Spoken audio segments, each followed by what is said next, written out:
లూకా సువార్త 13వ అధ్యాయం మొదటి 5 వచనాలను ఉత్తర ప్రత్యుత్తరీతిగా చదువుకుందాం. పిలాతు గలిలయులైన కొందరి రక్తము వారి బలులతో కలిపి ఉండెను. ఆ కాలమున అక్కడనున్న కొందరు ఆ సంగతి యేసుతో చెప్పగా,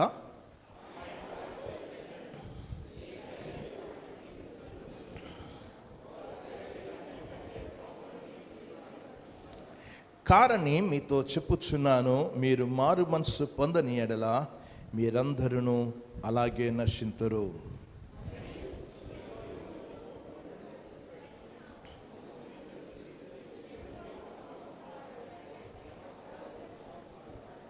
కారని మీతో చెప్పుచున్నాను, మీరు మారు మనసు పొందని ఎడల మీరందరూ అలాగే నశింతురు. చదవబడిన ఈ వాక్య భాగమును దేవుడు మన వినికిల్లో దీవించునుగాక. ప్రార్థన చేసుకుందాం, ప్రార్థన చేద్దాం, దేవుని అడుగుదాం. ప్రభువా, ఈ యొక్క సమయంలో నాతో మాట్లాడు నాయన. గత కొన్ని వారాల నుంచి మారు మనసు అంటే ఏంటో అనేది మీ గ్రంథములో నుంచి మేము పరిశోధన చేస్తున్నాం, పఠిస్తూ ఉన్నాం, ధ్యానిస్తూ ఉన్నాం. మా హృదయాలకు తాకండి ప్రభువా. మా హృదయాల్లో ఒక గొప్ప కార్యమును మీరు జరిగించండి.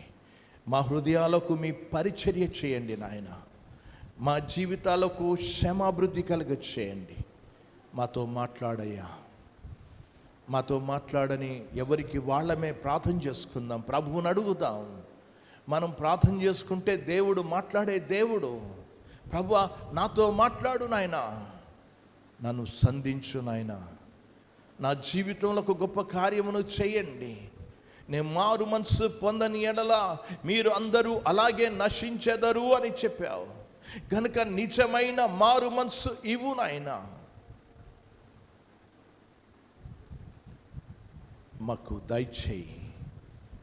ప్రభుని ప్రార్థన చేసుకుందాం, ప్రభువుని అడుగుదాం. మన హృదయాలను సిద్ధం చేసుకుంటే ప్రభు మనతో మాట్లాడే దేవుడు ఆయన.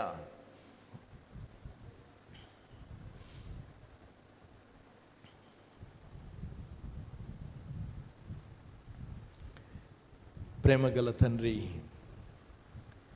ఈ యొక్క ఉదయకాల సమయంలో మేము మీ పాదములు చెంతకు రావడానికి ఇచ్చిన కృపను బట్టి మీకు స్తోత్రాలు చెల్లిస్తూ ఉన్నాం. మా బ్రతుకులలో మరొక కృపదినాన్ని పొడిగించావు. ఎవరు నశించడం మీ చిత్తం కాదు గనుకనే మీరు అందరూ మారు మనసు పొందాలని కోరుచు, ఆజ్ఞాపిస్తూ, అవకాశమిస్తూ, మీరు ప్రేరేపిస్తూ ఉన్నారు. దేవుని యొక్క ప్రేమ, అనుగ్రహ, ఐశ్వర్యము మారు మనసు పొందుటకు నిన్ను ప్రేరేపించుచున్నదని ఎరగక, మీరు ప్రేరేపిస్తున్నది ఎరగకుండా జీవిస్తున్న వాళ్ళని ఈరోజు సంధించు నాయన. వారి జీవితంలో ఒక గొప్ప కార్యమును చేయండి.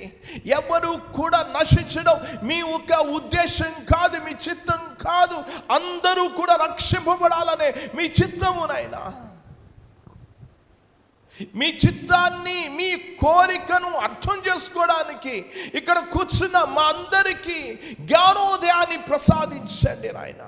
కేవలం వినువారు మాత్రమే కాకుండా వాక్యానికి విధేయత చూపించి లోబడి సమర్పించుకుని వెళ్ళడాగున మీరే మా అందరినీ దర్శించమని ప్రార్థిస్తూ ఉన్నాం. మీ కార్యమును జరిగించు నాయన. అందరినీ కూడా మీ స్వాధీనంలో తీసుకొనండి. పరిశుద్ధాత్మక ఆధీనంలో, స్వాధీనంలో మమ్మల్ని తీసుకోమని ప్రార్థన చేస్తూ ఉన్నాం. మీ వాక్యం మీద మా మనస్సు నిలుపుటకు తగిన నిగ్రహ శక్తిని మాకు ఇవ్వండి. అందరితో మాట్లాడి మీరే మహిమ పొందమని ప్రార్థిస్తూ ఉన్నాం. ఈ ఆరాధనలో పాల్గొన్న ప్రతి ఒక్కరూ కూడా వారి జీవితంలో ఒక గొప్ప దీవెనతో, క్షేమాభివృద్ధితో వెలులాగున మీ కృప చూపించమని యేసు నామమున ప్రార్థించి వేడుకుంటున్నాము తండ్రి. ఆమేన్, ఆమేన్.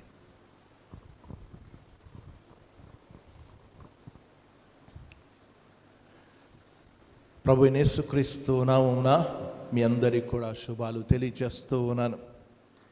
ఈ యొక్క ఉదయకాల సమయంలో మనం అందరం కూడా సజీవంగా ఈ మాసంలో చివరి ఆదివారంలోనికి దేవుడు మనల్ని ప్రవేశపెట్టిన దేవునికి వందనాలు తెలియజేస్తూ ఉన్నాను. మనం గత కొన్ని వారాల నుంచి మారు మనసు అనే అంశాన్ని గురించి మనం ఆలోచన చేస్తూ ఉన్నాం. ఈ మారు మనస్సు అనేది చాలా ప్రాముఖ్యమైన అంశం. యేసు ప్రభువారు తన శిష్యులకు ఆయన వెళ్తూ ఆరోహణమవుతూ ఉన్నప్పుడు మారు మనసును గురించి చెప్పమని వారికి హెచ్చరిక చేసినట్లుగా చూస్తూ ఉన్నాం. వారు ఆ విధంగానే ఆ శిష్యులు మారు మనసును గురించి, అపోస్తలులు అందరూ కూడా మారు మనసును గురించి ప్రకటిస్తూ వచ్చారు. అద్భుతంగా వారి యొక్క మారు మనసు అనుభవంలోనికి అనేక మంది రావడం జరిగింది. దేవుని యొక్క వాక్యంలో అపోస్తలుల కార్యంలోనికి వెళ్దాం. అపోస్తలుల కార్యంలో కొర్నేలి అనే ఒక భక్తుడు ఉన్నాడు. ఆ భక్తుడికి దేవుని గురించిన అవగాహన లేదు, కానీ ధర్మకార్యాలు చేస్తున్న వ్యక్తికి దేవుడు తన దూతను పంపించి మాట్లాడించాడు. పేతురు అతని దగ్గరికి వెళ్ళినప్పుడు వాళ్ళకి ఏమి ఇచ్చాడు అనే విషయాన్ని గురించి అపోస్తలుల కార్యంలో ప్రస్తావిస్తూ వచ్చాడు. ఆ మాటలు నేను చదువుతూ ఉన్నాను, చూడండి. 11వ అధ్యాయము 18వ వచనంలో, వారు ఈ మాటలు విని మరేమీ అడ్డము చెప్పక, అట్లయితే అన్యజనులకును దేవుడు జీవార్థమైన మారు మనసు దయచేసి ఉన్నాడని, ఏమిచ్చాడో చెప్పాడు. జీవార్థమైన మారు మనసు. వాళ్ళు విగ్రహాల నుంచి, వాళ్ళు అన్య ఆచారాల్లో నుంచి ఉన్న వ్యక్తులకు దేవుడు విడుదల ఇచ్చి జీవార్థమైన మారు మనసు ఇచ్చాడు అనే విషయాన్ని పేతురు మాట్లాడుతున్నట్లుగా చూస్తూ ఉన్నాం. కనుక మారు మనసు అనేది ప్రతి ఒక్కరికి చాలా అవసరం. అన్యజనులకు మారు మనసు అవసరము, సంఘాల్లో ఉన్న విశ్వాసులకు మారు మనసు అవసరము. అందుకే దేవుని యొక్క వాక్యంలో నేను 2 ఉదాహరణలు చెప్తూ వచ్చాను. ఈ విషయాలు ఎంత మాత్రం కూడా మర్చిపోవద్దు. జక్కయ్య దేవుని ఎరగని వ్యక్తి దేవుని వైపు తిరిగాడు. అది మారు మనసు. అవిశ్వాసి విశ్వాసములోనికి వచ్చి తన జీవిత విధానం మార్చుకున్నాడు. కానీ తండ్రి కుమారుని యొక్క సంబంధం కలిగిన ఆ చిన్న కుమారుడు తండ్రి దగ్గర నుంచి దూరం అయిపోయాడు. ఆ సంబంధం తెగిపోలేదు, కానీ సహవాసం పోయింది. అందుకే ఆ సహవాసంలో రావాల్సిన అవసరం ఉంది. ఆ చిన్న కుమారుడు మారు మనసు పొంది తండ్రి యొద్దకు వచ్చినట్లుగా చూస్తున్నాం. అందుకే సంఘాలకు రాస్తూ వచ్చాడు, మీరు మారు మనసు పొందితేనే గాని, మీరు మారు మనసు పొందాల్సిన అవసరతను గురించి సంఘాలకు రాస్తున్నాడు, అవిశ్వాసులకు రాస్తున్నాడు అనే విషయాన్ని గత వారాల్లో మీకు జ్ఞాపకం చేస్తూ వచ్చాను. ఆ మారు మనసులో 6 భాగాలు ఉన్నాయి. జెన్యూన్ రిపెంటెన్స్లో, ఆ యొక్క సరి అయిన, ఆ యొక్క ఆథెంటిక్ రిపెంటెన్స్ అని చెప్పాలి. ఈ యొక్క రిపెంటెన్స్లో లేకపోతే ఈ మారు మనసులో 6 విషయాలు ఉన్నాయని నేను గత వారంలో మీకు తెలియజేస్తూ వచ్చాను. అందులో 2 విషయాలు మీకు చెప్పాను. మొట్టమొదట ఆ యొక్క పాపమును పాపముగా చూడు. దేవుడు ఈ కనులు ఇచ్చింది దేనికోసం? దేవుడు ఈ కనులను చేసింది దేనికోసం అనంటే చూడడానికి, ఏడవడానికి. ఈ కనులు ఇచ్చింది చూడడానికి, ఏడవడానికి అని చెప్పాను. ప్రియమైన వారడా, పాపమును పాపముగా చూడు, ముసుగు వేసుకోవద్దని నేను మనవి చేస్తూ ఉన్నాను. చాలాసార్లు కూడా పాపమును పాపముగా చూడడం లేదు కనుకనే అనేక మంది నరకానికి వెళ్తూ ఉన్నారు. వారు పాపము మన జీవితంలో ఉన్నంత వరకు మనం పరలోకానికి వెళ్ళలేం. దేవుని యొక్క వాక్యంలో మనం గమనిస్తూ వచ్చాం. రెండవది, పాపము విషయంలో దుఃఖించాలి అని చెప్పాను. దైవ చిత్తానుసారమైన దుఃఖము అది మారు మనసు కలుగ చేస్తుంది. కొరింథీయులకు రాసిన 2వ పత్రిక 7వ అధ్యాయం 10వ వచనంలో ఆ మాటలు మీకు తెలియజేశాను. దైవ చిత్తానుసారమైన దుఃఖము. బైబిల్లో తప్పులు చేసిన వారు దుఃఖించినట్లుగా చూస్తూ ఉన్నాం, వారు ఏడ్చినట్లుగా చూస్తూ ఉన్నాం. ఇది దుఃఖించాలి, నేను చేసిన తప్పులు. అందుకే సుంకరి వెళ్ళినప్పుడు నేను ఆకాశం వైపు కూడా కనులెత్తి చూడడానికి ధైర్యం చాలదని రొమ్ము కొట్టుకుని ఏడ్చినట్లుగా చూస్తున్నాం.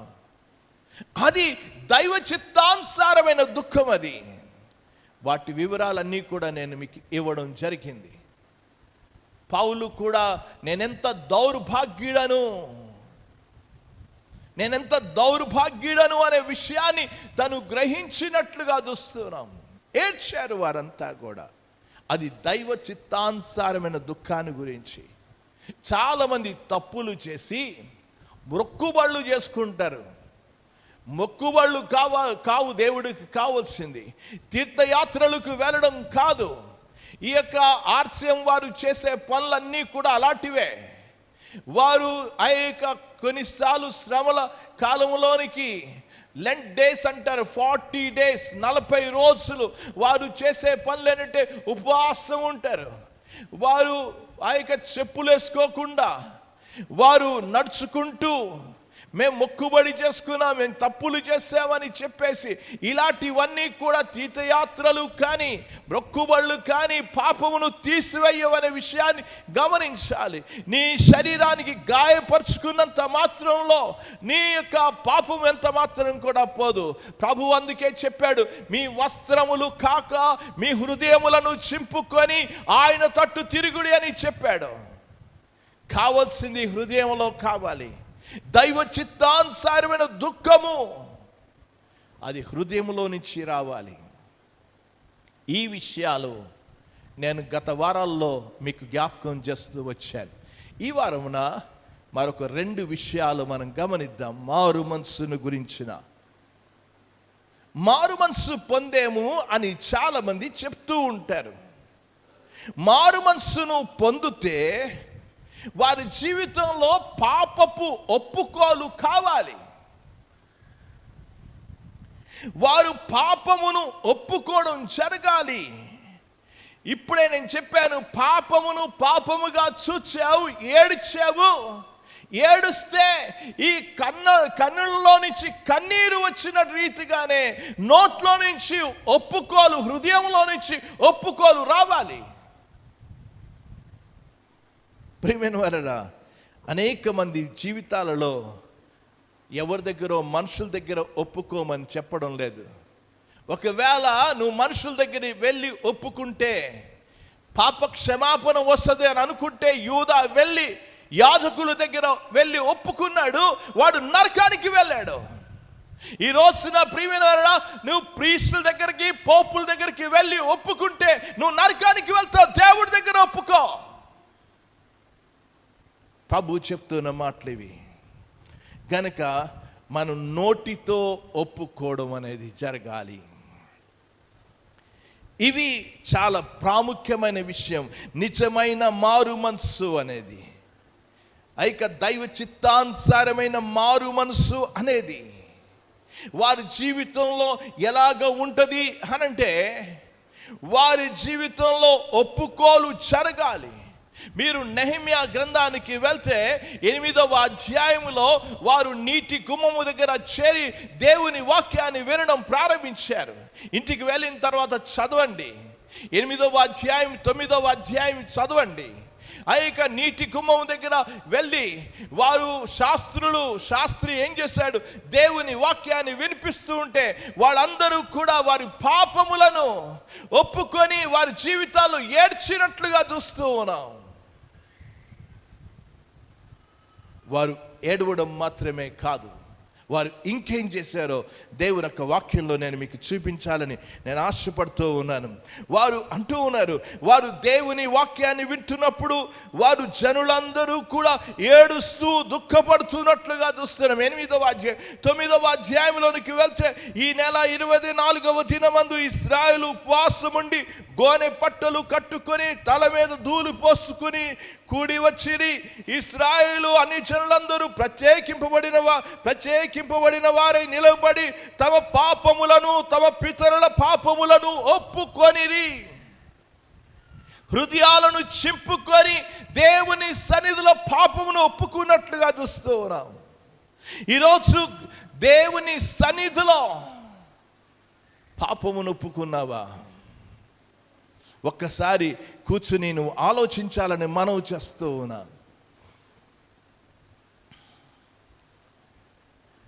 నేను మీ అందరికీ అర్థం అవడానికి మనం రోజు చూస్తున్న విషయాన్ని గురించే నేను మీకు చెప్తూ ఉన్నా. దానికి సంబంధించిన వాక్యాన్ని కూడా మీకు చూపిస్తున్నాను. హోషేయ గ్రంథానికి రండి. హోషేయ గ్రంథములోనికి వెళ్దాం.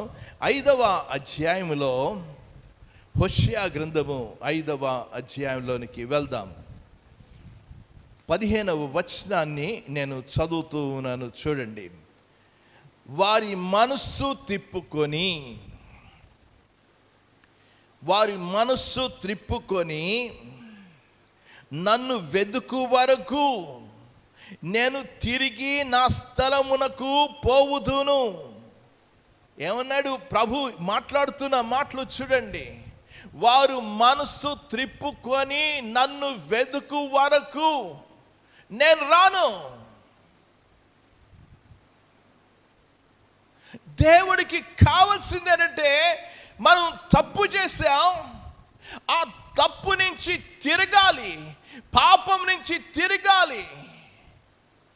ఎప్పుడైతే తిరుగుతామో అప్పుడు, అందుకే అన్నాడు యాకోబు రాసిన పత్రికలో, నా యొద్దకు రండి అప్పుడు నేను మీ యొద్దకు వచ్చేదనని చెప్పాడు. మీ చేతులను శుభ్రపరచుకుని, దిమనస్కులారా మీ చేతులను మీ మనసులను శుభ్రపరచుకుని నా యొద్దకు రండి, అప్పుడు నేను మీ యొద్దకు వస్తాను. నువ్వు తిరుగు, దేవుడు నీ వైపు తిరుగుతాడు. మారు మనసు పొందితే దేవుని యొక్క వాక్యంలో మనం గమనిస్తూ ఉన్నాం. కొన్నిసార్లు పిల్లలు తప్పు చేసినప్పుడు తల్లి కోప్పడుతుంది. తల్లి కోప్పడిన తర్వాత ఏం చేస్తుంది? ఆ పిల్లవాడు వాడు ముఖం మార్చుకుంటాడు. తల్లి కూడా వాడి వైపు ముఖం ఎత్తి చూడదు. వాడు తప్పు చేశాడు, వదిలే, నా దగ్గరికి రాకు. అప్పుడు పిల్లవాడు ఏం చేస్తాడు? మమ్మీ సారీ మమ్మీ, తప్పు చేశాను. ఎప్పుడు అయితే అంగీకరించి తన తప్పుని తెలుసుకుంటాడో అప్పుడు తల్లి తిరిగి చేర్చుకుంటుంది. అదే చెప్పాడు హోషేయ గ్రంథంలో. ఇది ఒక మెటాఫర్లో చెప్పడం జరిగింది. నా వైపు తిరుగు.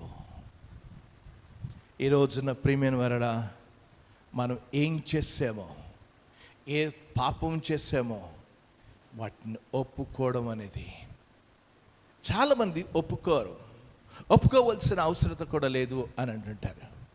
ఒప్పుకోని అవసరం లేదండి. దేవుడు కల్వరి శిలువలో మీ పాపములన్నీ కూడా క్షమించేశాడని అనొచ్చును.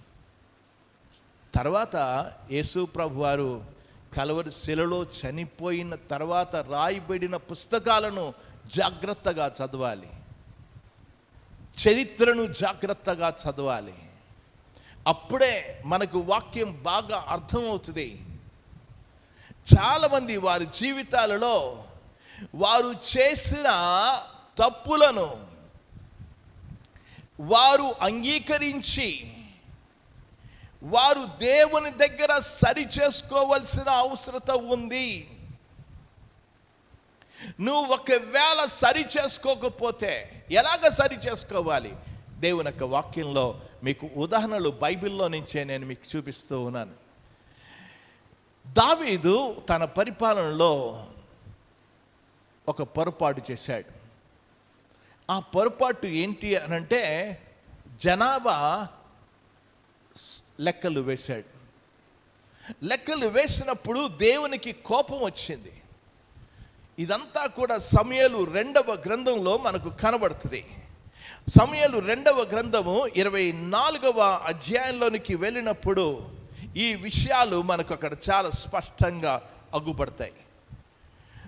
అతడు జనాభా లెక్కలు వేసిన తర్వాత దేవుని యొక్క కోపము వచ్చి ప్రజల మీదకి ఆ యొక్క నాశనము సంభవిస్తుంది. అప్పుడు అంటాడు 10వ వచనంలో, జనసంఖ్య చూచినందుకై దావీదు మనస్సు కొట్టుకొనగా నేను చేసిన పని వలన గొప్ప పాపము కట్టుకొంటిని. నేనేం చేశాను? పాపము కట్టుకొంటిని. సమూయేలు 2వ గ్రంథం 24వ అధ్యాయం 10వ వచనంలో, నేను పాపము కట్టుకొంటిని. పాపము కట్టుకొన్నాను. ఎప్పుడైతే కట్టుకోవడం అని చెప్పిన తర్వాత ఎలాగ ప్రార్థన చేశాడో చూడండి. 17వ వచనంలో, దావీదు జనుల నాశనము చేసిన దూతను కనుగొని యెహోవాను ఇలాగు ప్రార్థించెను, చిత్తగించుము, పాపము చేసిన వాడను నేను చేసేది తప్పు. ఈ రోజున ప్రియమైన వారా, చాలా మంది వారి జీవితాల్లో నేను తప్పు చేశానని ఒప్పుకోరు. ఇది నా వల్ల జరిగింది, ఇది నా తప్పు, ఇది నేను చేశాను పాపమని ఎంత మాత్రం కూడా ఒప్పుకోవడానికి ఇష్టపడరు. వారి జీవితాల్లో అహం అడ్డొస్తూ ఉంటుంది. సాతాను వారి జీవితాల్లో చెప్తాడు, ఒప్పుకోవద్దు. దేవుడు చెప్తున్న విషయం అంటే ఒప్పుకో. ఆ విషయాన్ని దేవుని వాక్యంలో చాలా స్పష్టంగా చెప్తున్నాడు. ఒకవేళ మన జీవితాన్ని ఒప్పుకోకపోతే, పశ్చాత్తాపడకపోతే, సరి చేసుకోకపోతే దాని వల్ల వచ్చే నష్టాలు ఎన్నో ఉన్నాయి. పేతురు 3 సార్లు బొంకేశాడు.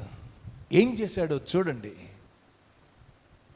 పేతురు సంతాపపడి ఏడ్చాడు.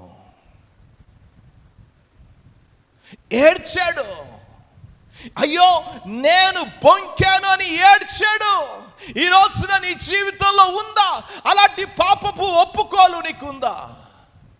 ఒకవేళ నువ్వు ఒప్పుకోకపోతే ఏం జరుగుతుందో తెలుసా?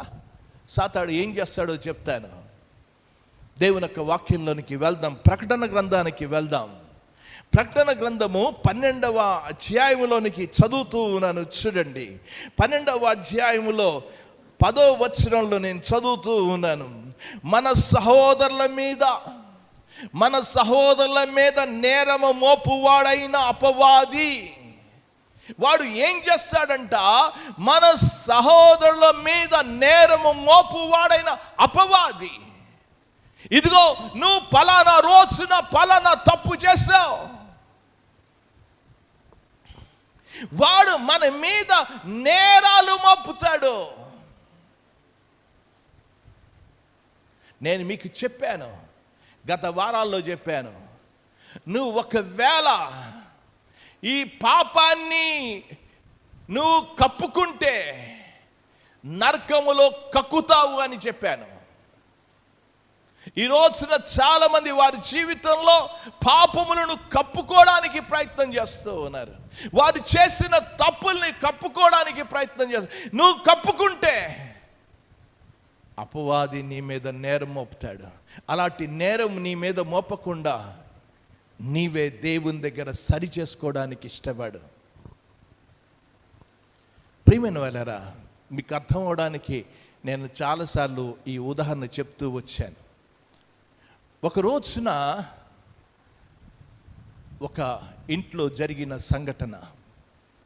వారి తల్లిదండ్రులు బయటికి వెళ్ళారు. అక్క తమ్ముడు వారి ఇంట్లో ఉన్నారు. వాళ్ళ ఇంట్లో చాలా విస్తారమైన కోళ్ళు ఉన్నాయి. ఆ కోళ్ళు వాళ్ళు పెంచుతూ ఉన్నారు.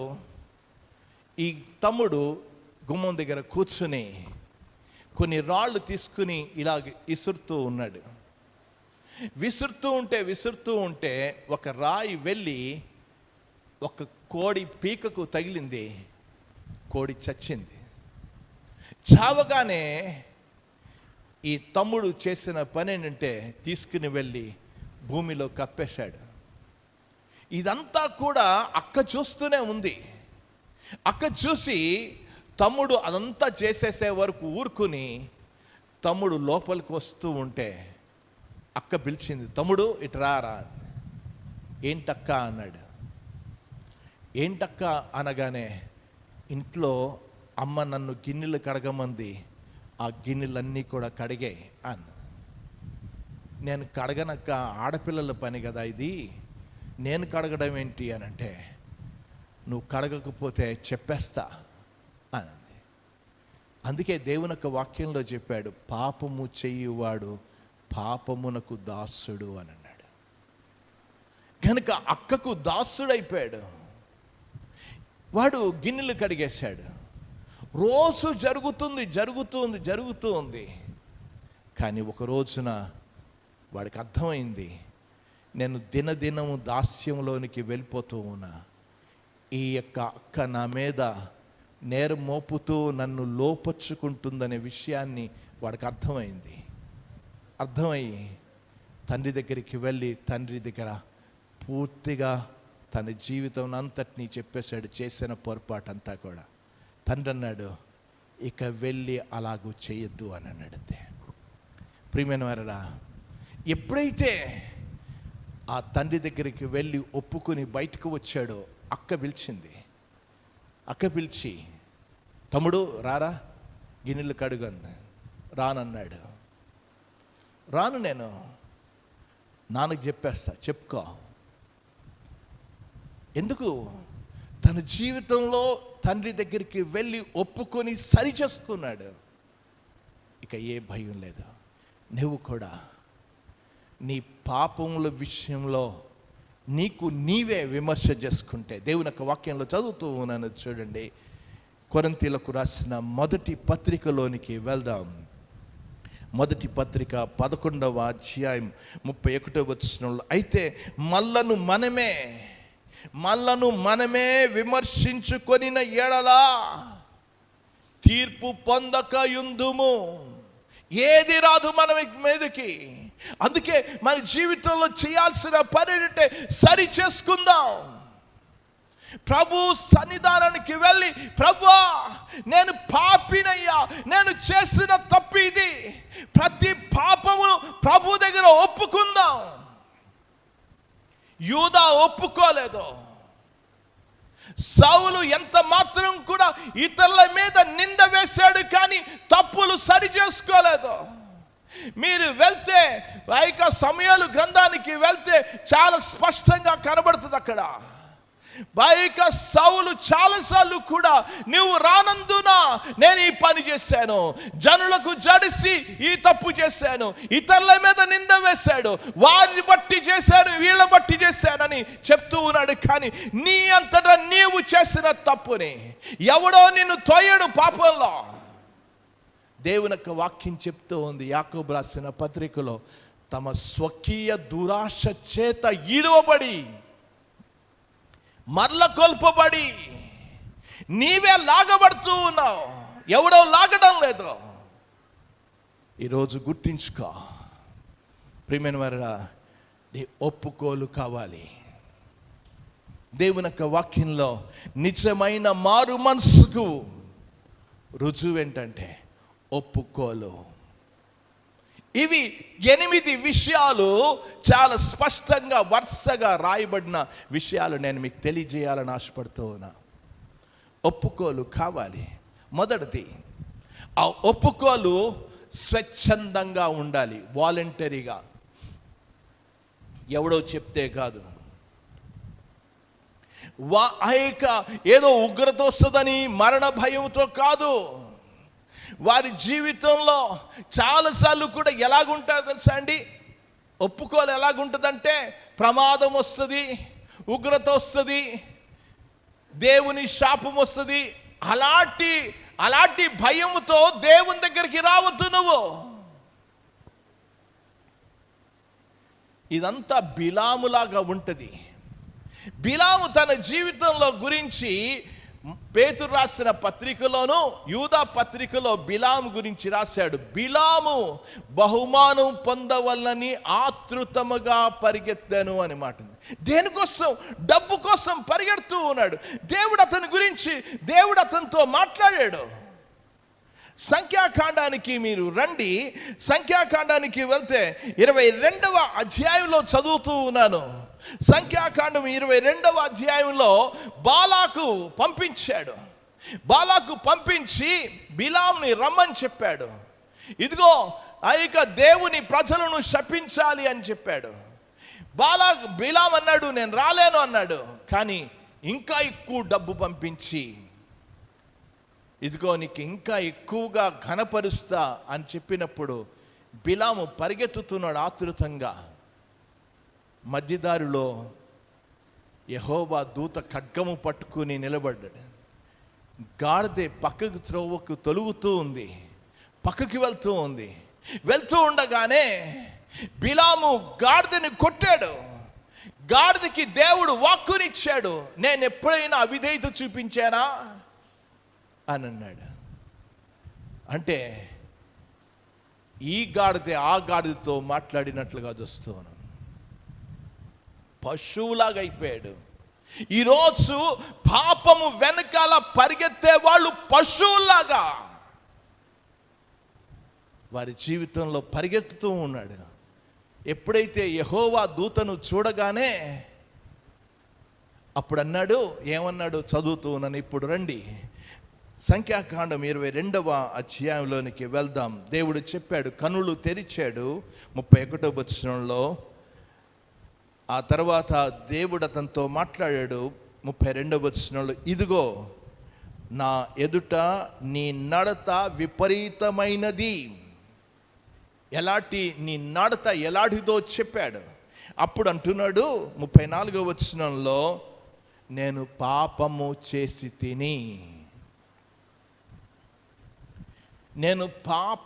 చేసి తిని అని అన్నాడు. అన్ని తర్వాత ఎలాగున్నాడో చూడండి. ఇంకా అంటాడు 34వ వచనంలో, నీవు నాకు ఎదురుగా త్రోవలో నిలుచుట నాకు తెలిసినది కాదు, కాబట్టి ఈ పని నీ దృష్టికి చెడ్డదైతే నేను వెనుకకి నా దృష్టికి కాదు, నీ దృష్టికి. చూసారా ఎంత వాడి జీవితంలో పాపం మీద ఉన్న మమకారం, డబ్బు మీద ఉన్న మమకారం, ఆ పాపమును ప్రేమిస్తూ అది నీ దృష్టికి చెడ్డదైతే, అదే నా దృష్టికి మంచిదే. ఈ రోజున ప్రియమైన వారడా, అనేక మంది వారి జీవితాల్లో పాపమును ఒప్పుకోవడం బిలాములాగే, నేను పాపం చేశాను, కానీ పాపం మీద ప్రేమ ఉంది, పాపమును ఒప్పుకుంటారంతే. ఇది కాదు ఒప్పుకోలు. ఎలాంటి ఒప్పుకోలు కావాలి అనంటే దేవుని యొక్క వాక్యంలో లూకా సువార్తలోనికి వెళ్తే 15వ అధ్యాయంలో చిన్న కుమారుడు తండ్రి దగ్గరికి వచ్చినప్పుడు ఎవరు ఏమి చెప్పలేదు. తను చెప్పిన మాటలు మీరు ఒక్కసారి గమనించాలి. 18వ వచనంలో, నేను లేచి నా తండ్రి వద్దకు వెళ్ళి, తండ్రి నేను నేను నేను నేను ఎవరో కాదు, నా ఫ్రెండ్స్ తీసుకుని వెళ్ళిపోయారని కాదు, వాళ్ళు లాగారని చెప్పడం. నేను పరలోకమునకు విరోధముగా నీ ఎదుట నేను పాపము చేసి తిని. మేము పాపులం ప్రభువా అని అలా, నేను స్వచ్ఛందంగానే దావీదు తన జీవితంలో నేను పాపం చేశాను. ప్రియమైన సోదరి సోదరుడా, నీ ఒప్పుకోలు స్వచ్ఛందంగా ఉండాలి. ఎవరు బలవంతం కాదు, ఏదో దెబ్బ వస్తే కాదు, ఏదో శిక్ష వస్తే కాదు పాపాన్ని ఒప్పుకోవడం. నువ్వు దేవుని వాక్యాన్ని గ్రహించినప్పుడు నిజమే, స్వచ్ఛందంగానే. రెండవది, నీ ఒప్పుకోలు ఎలాగుండాలి అని అంటే, చాలామంది ఒప్పుకోలు ఎలాగుంటుందంటే, వారి యొక్క అపరాధ భావము అనేది రాదు, నేను తప్పు చేశాననే భావం రాదు. వారి యొక్క పాపము హృదయంలో నుంచి రాదు, వారి యొక్క ఒప్పుకోలు పెదవుల మీద నుంచి వస్తుంది. క్షమించండి అని అంటారు ఒక్క మాటతో, కానీ హృదయంలో ఆ బాధ ఉందా? ఇక్కడ చదువుతూ ఉన్నాను చూడండి, ప్రతిదానికి వచనాన్ని చూపిస్తున్నాను. 38వ కీర్తనలోనికి వెళ్దాం. 38వ కీర్తనలో ఇలాగూ రాయబడింది. 4వ చరణాన్ని నేను చదువుతూ ఉన్నాను చూడండి. నా దోషములు నా తల మీదుగా పొర్లి ఉన్నవి, నేను మోయలేని బరువు. ప్రభువా, నా హృదయంలో ఉంది భారము. ఉందా? ఎప్పుడైనా ఇలాగా, అరే నేను ఎంత తప్పు చేశాను, నీ హృదయంలో బాధ ఉందా? బాధతోనే ప్రభు దగ్గర ఒప్పుకుంటున్నావా? తప్పైంది అని చెప్పడం కాదు. మూడవది నువ్వు చేయాల్సిన పని ఏంటంటే, నీ ఒప్పుకోలు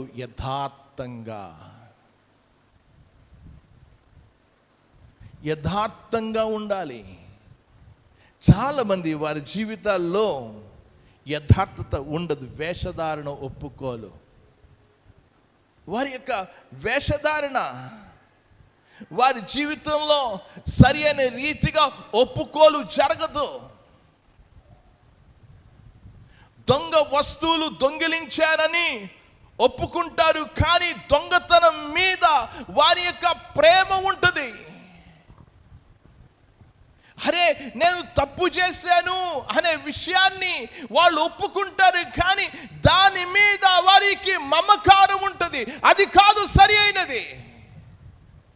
యథార్థంగా దేవుని సన్నిధిలో, ప్రభువా నేను నిజమే యథార్థంగా ఒప్పుకుంటున్నా. ఈరోజు ఉందా నువ్వు చేసిన తప్పులు యథార్థంగా, ప్రభువా నేను తప్పు చేశానయ్యా, ఈ ఒప్పుకోలు కావాలి. చాలామంది వారి జీవితాలలో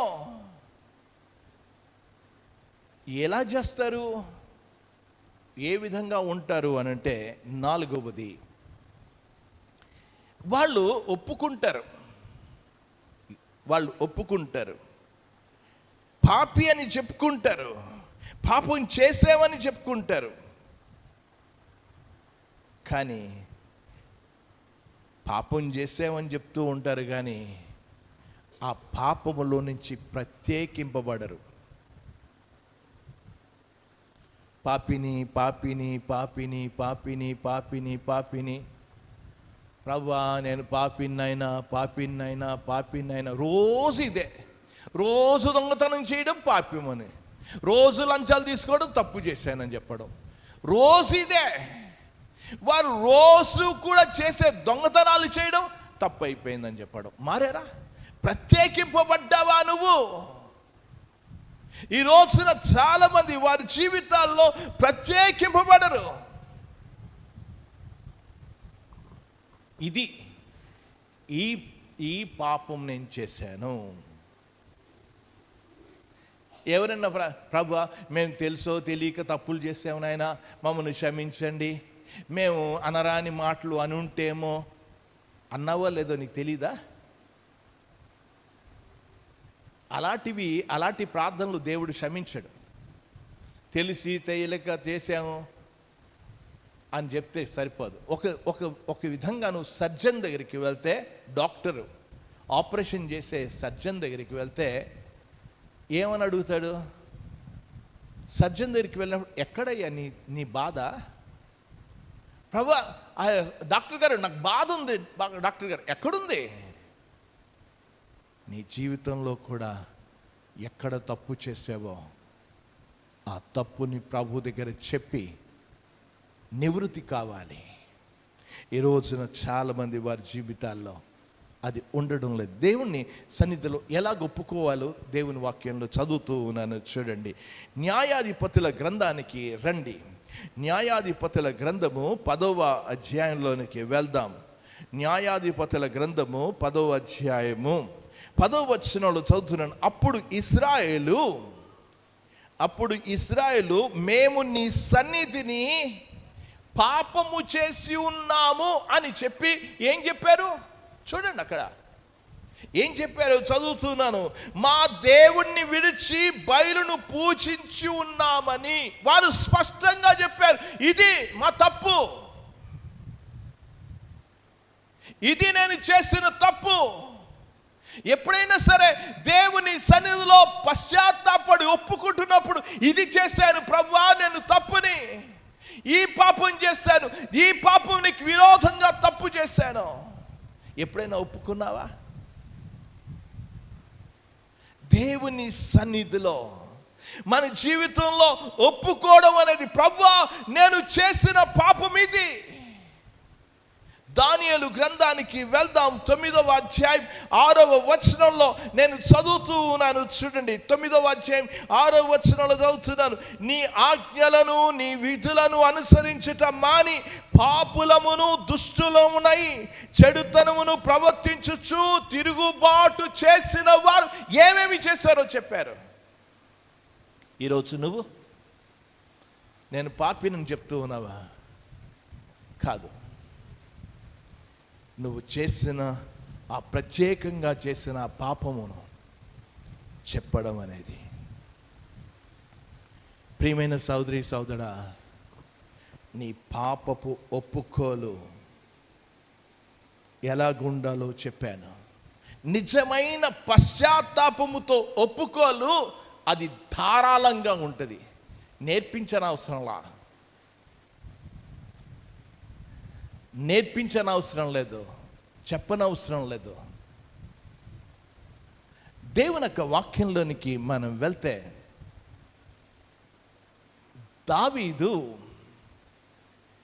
తప్పు చేసిన తర్వాత నాతాను వెళ్ళి మాట్లాడాడు. నేను పాపము చేసి తిని అని చెప్పడంతో అక్కడితో ఆగలా. తను 51వ కీర్తనలో చాలా స్పష్టంగా చెప్పాడు. మీరు 51వ కీర్తనలోనికి వెళ్దాం. అతని యొక్క ఆ పాపముని ఎంత ధారాళంగా ఒప్పుకున్నాడో. 51వ కీర్తనలోనికి నేను చదువుతూ ఉన్నాను, 5వ చరణాన్ని నుంచి చదువుతూ ఉన్నాను, చూడండి. 51వ కీర్తన చదువుతూ ఉన్నాను. మాటలు మన్నించాలి. 1వ చరణాన్ని నుంచి చదువుతూ ఉన్నాను. నా అతిక్రమములను,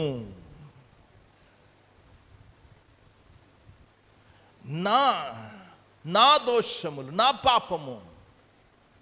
ఇంకేమంటాడు 5వ చరణంలో, నేను పాపములో పుట్టినవాడను, పాపములోనే నేను ప్రభువా నేను తప్పు చేశాను.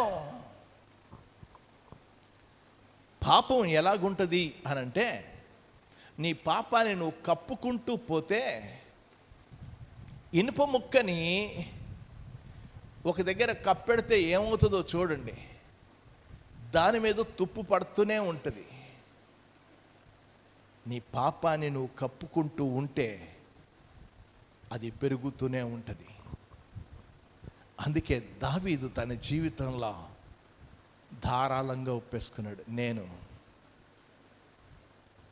ఈరోజు దేవుని సన్నిధిలో యథార్థంగా, ధారాళంగా, అపరాధ భావంతో, స్వచ్ఛందంగా దేవుని సన్నిధిలో ఒప్పుకుంటున్నావా? ఒకసారి కూర్చుని ఆలోచించాలని మనవి చేస్తూ ఉన్నా. నీ జీవితంలో దేవుని సన్నిధిలో నిజమైన మారు మనసు అనేది పాపపు ఒప్పుకోలు ఇస్తుంది. ఇచ్చిందా నీకు? నువ్వు ఆలోచించుకోవాలని మనవి చేస్తున్నా. 6వది, ఏ పరిస్థితుల్లో అయినా సరే, చాలామంది అనొచ్చును, నీ మనసులోకి చాలా ఒత్తిళ్ళు వస్తాయి. ఏమొస్తాయంటే, వాళ్ళకంటే నువ్వు ఎంత బాగున్నావు, వాళ్ళగా ఉన్నావేంటి నువ్వు అని ఈ వ్యత్యాసాలు చూసుకోవడానికి ప్రయత్నం చేస్తారు. ప్రియమైన వారడా, ఏ పరిస్థితిలో అయినా సరే నువ్వు గుర్తుపెట్టుకోవాల్సిన విషయం ఏంటంటే, ఏ ఒత్తిళ్ళైనా, ఏ పరిస్థితిలో అయినా నీ తప్పుని నువ్వు గ్రహించి దేవుని దగ్గర సరి చేసుకోవడం చాలా అవసరం అనే విషయాన్ని నేను మీకు తెలియజేస్తూ ఉన్నా. ఎలాంటి వాడు నీ జీవితాన్ని నువ్వే చూసుకో. వాళ్ళు వీళ్ళు అని చూడొద్దు.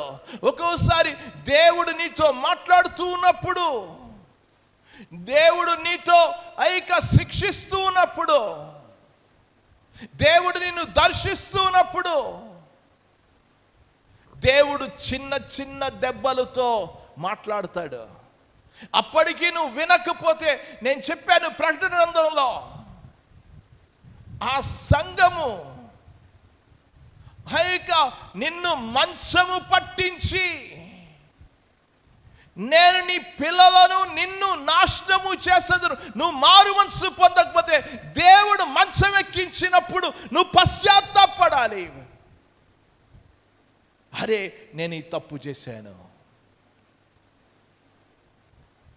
ఈరోజు నీ జీవితంలో ఉందా? ఒక్కసారి నువ్వు కూర్చుని ఆలోచించాలని మనవి చేస్తున్నా. హృదయాన్ని కఠినపరుచుకోవద్దు. ఇక్కడ చేసిన పని ఏంటంటే, ఇశ్రాయేలు ప్రజలు వారి హృదయాలు కఠినపరుచుకున్నారు. కీర్తనలో 78వ కీర్తనలో 31-32 చరణాల్లో, దేవుని కోపం వారి మీదకి దిగాను, వారిలో బలిసిన వారిని ఆయన సంహరించాను, ఇశ్రాయేలు యవనులు కూల్చాను. ఇంత జరిగినను వారు ఇంకను ఇంకను ఇంకను పాపము చేయొచ్చు. నువ్వు జీవితంలో నీ యొక్క ఒత్తిళ్లకు గురి అవుతూ ఇంకా చేస్తున్నావేమో, పశ్చాత్తాపడాలి. ఇంత జరుగుతున్నా సరి చేసుకోవాలా? ఈ రోజున ప్రియమైన వారరా, ఇలాంటి ఒత్తిళ్ళు వస్తూ ఉంటే జీవితాన్ని సరి చేసుకో. ప్రభువా, నేను పాపిని. ప్రభు దగ్గరికి వెళ్ళు. ప్రభు దగ్గర చాలా స్పష్టంగా చెప్పు, ప్రభువా. 7వది, అది స్పష్టంగా ఉండాలి. ఏం చేసావో, ఎలా చేసావో, దేవా నువ్వు న్యాయవంతుడవయ్యా, నువ్వు న్యాయవంతుడవు, నీతిమంతుడవు. నీ దగ్గర నేను ఒప్పుకుంటున్నా, నీ దగ్గర ఏమీ కూడా మరుగు చేయలేను. నేను నా మనసులో, నా జీవితంలో, నా ప్రవర్తనలో నేనేం చేశానో నాకు తెలుసు ప్రభా. నెహెమ్యా గ్రంథంలోనికి వెళ్దాం. 9వ అధ్యాయంలో నేను ఈ మాటలు చదువుతూ ఉన్నాను. 9వ అధ్యాయం 33వ వచనంలో, శ్రమలన్నిటినీ చూడగా నీవు న్యాయస్థుడివే, నీవు సత్యముగానే ప్రవర్తించితివి, మేము దుర్మార్గులము. దేవుని దగ్గర స్పష్టంగా ఒప్పుకుంటాడు. మేము ఈ రోజున ఒప్పుకోలు అనేది సరిగ్గా దేవుని సన్నిధిలో ఒప్పుకున్నా ఒక్కసారి ఆలోచించాలని మనం చేస్తూ ఉన్నా. కొంతమంది 8వది, కొంతమంది ఒప్పుకుంటారు మళ్ళీ అదే చేస్తారు. ఫరో దగ్గరికి మోషే పంపించినప్పుడు తెగుళ్ళు ఒక్కొక్క దాని తర్వాత వస్తే, నేను పాపం చేశాను అన్నాడు. ఈసారి మాత్రమే పాపం చేశాను అన్నాడు. జీవితంలో సరి చేసుకోవాలా? దేవుడు దెబ్బలు కొడుతున్నా, దేవుడు బుద్ధి చెప్తూ ఉన్నా వాడు సరి చేసుకోవడం లేదు. ఏమయ్యాడో మనకు తెలుసు. ఫరో సైన్యము, ఫరో ఏమయ్యాడో మనకు తెలుసు, ఏం జరిగిందో తెలుసు. ఈ రోజున అలాంటి గతి తెచ్చుకోవద్దు. అందుకే అన్నాడు, మీరు మారు మనసు పొందని ఎడల మీరును అలాగే నశించెదరు అని అన్నాడు. పాపము ఒప్పుకోవడం కాదు, దిద్దుకోవాలి, సరి చేసుకోవాలి. దేవుని వాక్యంలో యెషయా గ్రంథము 1వ అధ్యాయం 16వ వచనాన్ని కూడా నేను చదువుతూ ఉన్నాను. చూడండి ఏమన్నాడు, మిమ్మును కడుక్కొనిడి, శుద్ధి చేసుకొనిడి, మీ దుష్క్రియలు నాకు కనబడకుండా వాటిని తొలగింపుడి. తీసేసుకో, తొలగించుకో. ఒప్పుకుంటా చేస్తున్నావు, ఒప్పుకుని చేసడం కాదు, ఒప్పుకొని విడిచిపెట్టడం నేర్చుకోవాలి. దేవుని యొక్క వాక్యంలో సామెతల గ్రంథంలో 28వ అధ్యాయం 13వ వచనంలో, అతిక్రమను దాచిపెట్టువాడు వర్ధిల్లడు, వాటిని ఒప్పుకొని విడిచిపెట్టువాడు కనికరం పొందును. విడిచిపెడితే ఒప్పేసుకున్నా అని కాదు, విడిచిపెట్టావా? ఈరోజు ఒక్కసారి నువ్వు ఆలోచన చేయాలని మనవి చేస్తూ ఉన్నా. ఎంతమంది పాపమును పరిష్కరించుకోవాలి? సౌలు పరిష్కరించుకోలేదు, ఫరో పరిష్కరించుకోలేదు, యూదా పరిష్కరించుకోలేదు, ఆకాను పరిష్కరించుకోలేదు. అందుకే వారు నాశనమయ్యారు. ఈ రోజున ప్రియమైన వారడా, నీ జీవితంలోనూ సరి చేసుకోవలసిన అవసరం ఉంది. సరి చేసుకోవాలి. దేవుడు కూడా సౌల్ని దర్శించిన తర్వాత, యేసు ప్రభువారు కల్వరి శిలువలో చనిపోయిన తర్వాతనే సౌలు పౌలుగా మారాడు. మారిన పౌలుతో దేవుడు ఏం మాట్లాడాడో చూడండి ఒకసారి. మనం అవసరం లేదని అనుకోవద్దు. యేసు ప్రభువారు కల్వరి శిలువలో పాపం అంతటికి ఆయన వెల చెల్లించాడు. నేను కాదని చెప్పడంలా, కానీ ఏం చేయాలో చెప్పాడు. చూడండి దేవుని యొక్క వాక్యంలో నేను చదువుతూ ఉన్నాను. 22వ అధ్యాయానికి వద్దాం. అపోస్తల కార్యము 22వ అధ్యాయంలో ప్రభు తనతో మాట్లాడిన విషయాన్ని గురించి ఎంత చక్కగా చెప్పుకుంటూ వచ్చాడో 16వ వచనంలో చదువుతున్నాను. గనుక నీవు తడవు చేయుట ఎందుకు, లేచి ఆయన నామమును బట్టి ప్రార్థన చేసి బాప్తిజం పొంది నీ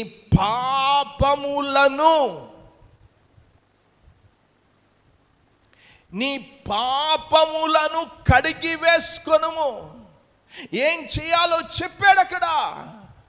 ప్రియమైన వారడా, ఇది 9వ అధ్యాయంలో జరిగిన పౌలు యొక్క మార్పు. 22వ అధ్యాయంలో ఏం చెప్తున్నాడో, నీ పాపములను కడిగి వేసుకో. ఈ రోజున ప్రతిదీ కూడా ఒప్పుకొని కడుక్కోవలసిన అవసరం ఉంది. దేవుని వాక్యంలో ఈ రోజున ప్రియమైన సోదరి సోదరుడా, అందుకే చెప్పాడు యోహాను రాసిన మొదటి పత్రికలో విశ్వాసులతో మాట్లాడుతూ, మన పాపములను మనం ఒప్పుకున్న ఎడల ఆయన నమ్మదగిన వాడు, నీతిమంతుడు గనక ఆయన మన పాపములను క్షమించి సమస్త దుర్నీతి నుండి మనలను పవిత్రులుగా చెయ్యని చెప్పాడు. దేవుని దగ్గరికి వెళ్ళి ప్రతి పాపమును ఒప్పుకొని కడుక్కోవలసిన అవసరం ఉంది. 4వది, ఇంతవరకు మనం చూసాం. మొదటిది పాపమును పాపంగా చూడు, 2వది దుఃఖించు, 3వది ఒప్పుకో, 4వది సిగ్గుపడు, నేను తప్పు చేశాను. అది మారు మనసు. సిగ్గుపడవలసిన అవసరం ఉంది. అయ్యో నేను ఇంత తప్పు చేశానే. దేవుని యొక్క వాక్యంలో అందుకే చిన్న కుమారుడు తండ్రి దగ్గరికి వెళ్ళినప్పుడు, తండ్రి నీ కుమారుని అనిపించుకోవడానికి నేను యోగ్యుడను కాదు, నేను సిగ్గుపడుతున్నా. ఈరోజు తప్పు చేసి సిగ్గుపడ్డంలా వారు బోకరించుకుని తిరుగుతారు. వాడు తిరగడం లేదా, వీడు తిరగడం లేదా అనేది. ప్రియమైన వారడా, నేను చెప్పాను, ఎంతకాలం బోకరించుకుని తిరుగుతావు? ప్రియమైన సోదరి సోదరుడా, పాపం విషయంలో సిగ్గుపడితే నీ జీవితంలో మార్పు వస్తుంది. లంచాలు తీసుకుంటూనే ఉంటావు, సిగ్గులేదు. దొంగ పని చేస్తూ ఉంటావు, సిగ్గు ఉండదు. చండాలపు పనులు చేస్తూ ఉంటావు, సిగ్గు ఉండదు. ఆ యొక్క దుర్మార్గపు మాటలు మాట్లాడుతూ బూతులు మాట్లాడతారు, సిగ్గుపడరు. అయ్యో ఎంత తప్పు అయిపోయింది ఇది. ఎప్పుడైనా సిగ్గుపడ్డావా నువ్వు? నిజమైన మారు మనస్సు నీ జీవితంలో నువ్వు సిగ్గుపడతావు. అయ్యో నేనంత దౌర్భాగ్యుడను. ఎప్పుడైనా సిగ్గుపడ్డావా నువ్వు? ఒకసారి కూర్చుని ఆలోచించాలని మనవి చేస్తున్నా. దేవుని యొక్క వాక్యంలోనికి వెళ్దాం. ఎజ్రా గ్రంథంలో చదువుతూ ఉన్నాను చూడండి, వాళ్ళు తప్పులు చేస్తే ఎలాగా సిగ్గుపడ్డారో అనేది దేవుని వాక్యం చెప్తుందో చదువుతూ ఉన్నా. 9వ అధ్యాయంలోనికి వెళ్దాం. 6వ వచనంలో, నా దేవా నా దేవా, నా ముఖము నీ వైపు ఎత్తుకొనుటకు సిగ్గుపడి, ప్రభువా నా ముఖము చెల్లడం లేదు అయ్యా, నేనంతా నీకు విరోధంగా తప్పు చేశానయ్యా, నీకు ఎలాగ ముఖము చూపించుకోగలను? ఈ రోజున దేవుడు ముందు నిలబడినప్పుడు, ప్రభువా నేనంత సిగ్గుపడుతున్నానయ్యా, ఎంత అవమానపరిచాను, ఎంత నీకు దుఃఖం కలిగించాను. ఎప్పుడన్నా బాధపడ్డావా? ఎప్పుడన్నా సిగ్గుపడ్డావా నువ్వు?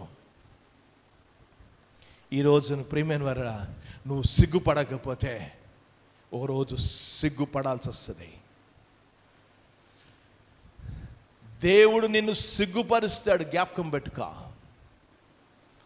దేవుడు నిన్ను సిగ్గుపరచక ముందే సిగ్గుపడు. ప్రభువా నేను సిగ్గుపడుతున్నానయ్యా, ఎంత ఘోర పాపిని. ప్రియమైన సోదరి సోదరుడా, ఈరోజు నీకుందా? నువ్వు జీవితంలో తప్పులు చేసిన దానికి సిగ్గుపడుతున్నావా? నిజమైన మారు మనస్సు వారి జీవితంలో సిగ్గును తీసుకొస్తుంది. దేవుని వాక్యంలో చదువుతూ ఉన్నాను. మీరు హెజ్కేలు గ్రంథంలోనికి వెళ్తే 43వ అధ్యాయంలోనికి వెళ్తే 10వ వచనంలో, కాబట్టి నరపుత్రుడా, ఇశ్రాయేలు తాము చేసిన దోషములను బట్టి సిగ్గుపడునట్లు ఈ మందిరమును వారికి చూపించుము. వారు సిగ్గుపడిన ఎడల, సిగ్గుపడాలి వారు. అరే మేము చేసిన దానికి ఎంత భయంకరంగా పనిచేసాం మేము, ఎంత తప్పు చేసాం మేము. ఈరోజు నీకు సిగ్గుందా? ఒక్కసారి కూర్చుని ఆలోచించాలని మనవి చేస్తూ ఉన్నా. అననీయ సప్పేరాలు వారు ధనాన్ని కొంత దాచుకున్నారు. అక్కడికి వచ్చారు, అడిగాడు, పేతురు అడిగాడు, ఇంతకే అమ్మారా అంటే, అరే దాచుకున్నామని సిగ్గుపడాల్సింది పోయి ఇంతకే వారి పాపం చేస్తూ కూడా, తప్పులు చేస్తూ కూడా సిగ్గుపడ్రు కొంతమంది. వారి జీవితంలో సిగ్గు అనేది లేదు, వారికి అంతా విడిచిపెట్టారు. ప్రియమైన వారా, నువ్వు ఇక్కడ సిగ్గుపడకపోతే దేవుడు ఒక రోజున సిగ్గుపరుస్తాడు. దేవుని యొక్క వాక్యంలోనికి వెళ్దాం. యూదాని గురించి మనం ఆలోచన చేస్తే, యోహాను సువార్త 13వ అధ్యాయంలో యూదా గురించి ఉంది. యూదాతో దేవుడు చెప్పాడు, అందరూ పవిత్రుడు కాదు, ఇక్కడ ఒకడు అప్పగించబోతూ ఉన్నాడు అని చెప్పాడు. నేనా అన్నాడు. అందరూ కూడా కాళ్ళు కడిగించుకున్నారు, కానీ వాడు సిగ్గుపడలా. ఈరోజు సిగ్గుపడరు వారు. తప్పులు చేసిన తప్పులకి సిగ్గుపడరు వారు. ఇంకా దేవుని యొక్క వాక్యంలోనికి వెళ్దాం. నేను ఒక 2 వచనాలు చెప్పి ప్రార్థించాలని నేను ఆశపడుతూ ఉన్నాను. యిర్మీయా గ్రంథానికి వెళ్దాం. యిర్మీయా గ్రంథములో 6వ అధ్యాయంలోనికి వెళ్దాం. యిర్మీయా గ్రంథము 6వ అధ్యాయం 15వ వచనంలో, వారు తాము హేయ క్రియలు చేయుచున్నందున సిగ్గుపడవలసి వచ్చెను, కానీ వారు ఏమాత్రమును సిగ్గుపడరు. అవమానం నొంది తినమని వారికి తోచలేదు గనుక పడిపోవు వారితో వారు పడిపోవుదురు. నేను వారిని విమర్శించు కాలమున వారు తొట్టిల్లుదురని యెహోవా సెలవిచ్చుచున్నాడు. వారు సిగ్గుపడవలసినప్పుడు సిగ్గుపడాలా? అరే తప్పు చేశాం. ఈరోజు ఉందా నీకు? ప్రియమైన సోదరి సోదరుడా, ఒక్కసారి ఆలోచించాలని మనం చేస్తూ ఉన్నాం. సిగ్గుపడ్డావా? అరే నేను తప్పు చేశానయ్యా, నేను తప్పు చేశాను. ఈరోజు సిగ్గుపడని జీవితాలు. జెఫన్యా గ్రంథము 774 పేజీలో 3వ అధ్యాయము 5వ వచనంలో చదువుతూ ఉన్నాను. అయితే న్యాయము తీర్చు యెహోవా దాని మధ్యనున్నాడు, ఆయన అక్రమం చేయువాడు కాడు. అనుదినము తప్పకుండా ఆయన న్యాయ విధులను బయలుపరచును. ఆయన రహస్యమైనది ఏదియూ లేదు. అయినను నీతిహీనులు సిగ్గు ఎరగరు. వాళ్ళకి నీతే లేదు. ఇన్ని తప్పులు చేసినా నీతి మాలిన జీవితం వారికి. అందుకే సిగ్గెక్కడదే. ఈరోజు నువ్వు నిజంగా సిగ్గుపడితే పాపాన్ని అసహించుకుంటావు, అందులోంచి బయటకు వస్తావు. ఈరోజు నిజమైన మారు మనసు అంటే అయ్యో నేనెంత. అందుకే పౌలైతే తన అల్పుడని నేనేం మాత్రం కాదు సిగ్గుపడ్డాడు. ప్రియమైన సోదరి సోదరుడా, నువ్వు చేసిన తప్పులకి సిగ్గుపడుతున్నావా? సిగ్గు నీ జీవితాన్ని మారుస్తుంది, నీ బ్రతుకుని మారుస్తుంది. ఒకసారి నేను రామచంద్రపురం దగ్గర ఉన్న ఒక సభలకు వెళ్ళాను. ఆ సభలకు వెళ్తే అక్కడ ఒక పోలీస్ ఇన్స్పెక్టర్ ఉన్నాడు. తను నాతో కొన్ని విషయాలు పంచుకున్నాడు. చాలా చాలా హైందవ కుటుంబంలో నుంచి వచ్చిన వ్యక్తి, భక్తిగానే ఉన్న వ్యక్తి. అతన్ని కాకినాడకు ట్రాన్స్ఫర్ చేశారు. కాకినాడ ట్రాన్స్ఫర్ చేస్తే కాకినాడలో ఒకడు రౌడీ షీటర్ ఉన్నాడు. ఆ రౌడీ షీటర్ని వాళ్ళు, ఇది గొడవ జరుగుతుందండి, పోలీస్ కంప్లైంట్ వస్తే వెంటనే ఈ పోలీస్ ఆయన వెళ్ళి వాడిని అందరి ముందు కొట్టి తీసుకొచ్చి జైల్లో పడేశాడు. జైల్లో పడేసి ఈ లోపల ఎస్పీ దగ్గర నుంచి ఫోన్ వచ్చింది. వాడిని వదిలేసే, ఎందుకు మనకు గొడవ అంటే, సార్ నేను రికార్డ్ ఎక్కించేశాను, రాసేసాను ఆ బుక్లో, నేనేం చేయలేను, రేపటి దిన నేను కోర్టుకి ఆ వ్యక్తిని హాజరుపరుస్తానని చెప్పాడు. ఇక ఎస్పీ వీడు చెప్తే వినేలాగా లేడు, ఈ ఎస్ఐ అనుకుని విడిచిపెట్టేశాడు.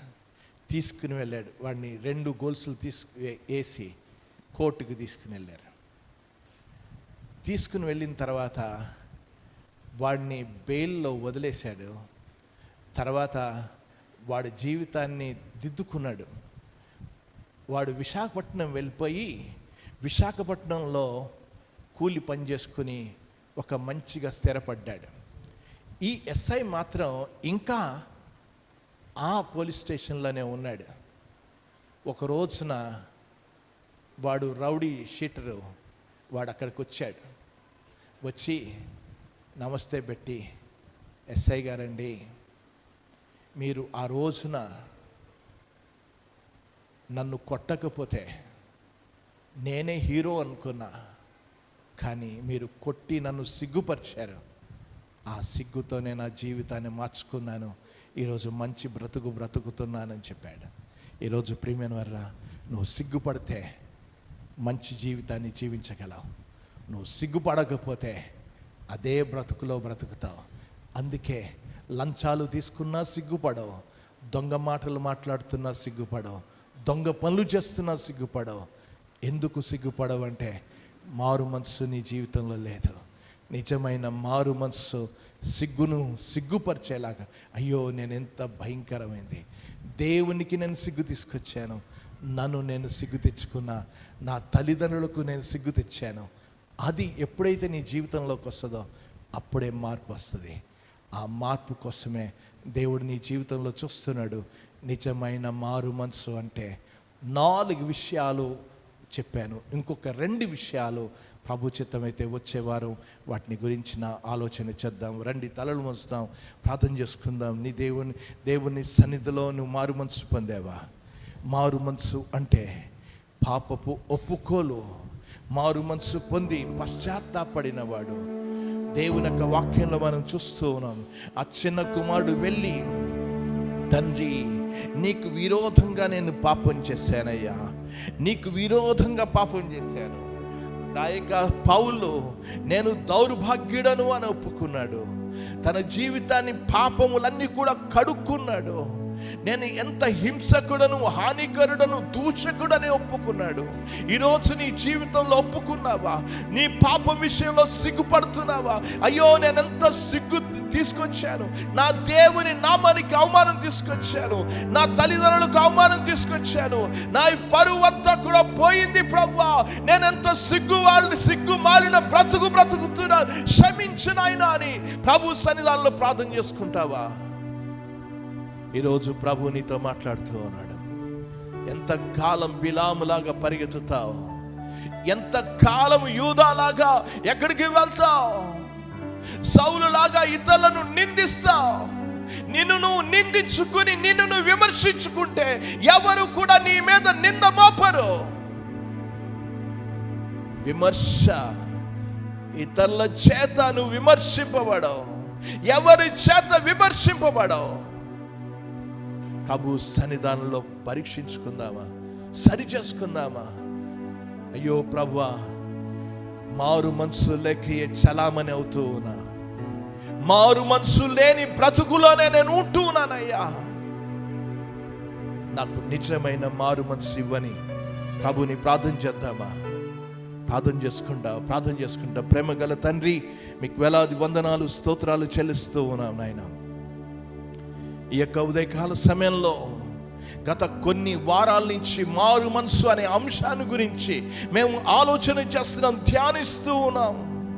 నిజమైన మారు మనసు అనేది ప్రభువా, మీ వాక్యంలో నుంచి అనేకమైన సత్యాలను తెలియజేస్తూ మాతో మాట్లాడుతున్నందుకు మీకు వందనాలు. ఎవరైతే విన్నారో వారి హృదయాల్లో బలమైన కార్యములు చేయండి నాయనా. వారి జీవితంలో సిగ్గుపడవలసిన విషయాల్లో వారు అతిశయిస్తున్నట్లుగా చూస్తున్నాం. సిగ్గుపడడం లేదయ్యా.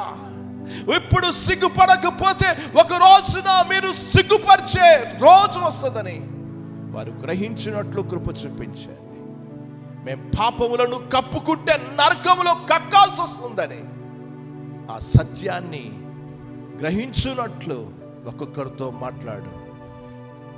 ప్రతి హృదయముతో, ప్రతి వ్యక్తితో మాట్లాడు నాయనా. మీ పరిశుద్ధాత్మ కార్యమును మెండుగా జరిగించి మీరే మహిమ పొందండి. ఎంతమంది అయితే ప్రార్థన చేసుకుని సరి చేసుకుని ప్రత్యేకింపబడడానికి ఇష్టపడుతున్నారో వారందరినీ బలపరచండి.